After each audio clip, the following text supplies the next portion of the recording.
আসসালামু আলাইকুম। বেগুন ভাজি তো অনেক খেয়েছেন। আমি অন্যরকম একটা বেগুন ভাজির রেসিপি নিয়ে এসেছি।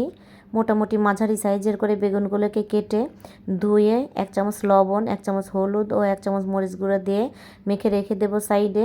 এরপর আমি এটার একটা ব্যাটার রেডি করছি। এখানে আমি 1 কাপ চালের গুঁড়া, 1 চামচ মরিচ গুঁড়া, 1 চামচ লবণ, 1 চামচ হলুদ, 1 চামচ কালো জিরা দিয়ে একটা ব্যাটার গুলিয়ে নেব। এখানে অবশ্যই শুকনা চালের গুঁড়া ব্যবহার করতে হবে।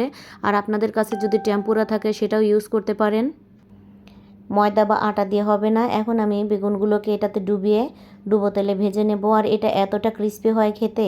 আর যখন এই কালো জিরাগুলো আপনার দাঁতের নিচে পড়বে, এটার আসল স্বাদ আপনি তখন বুঝতে পারবেন।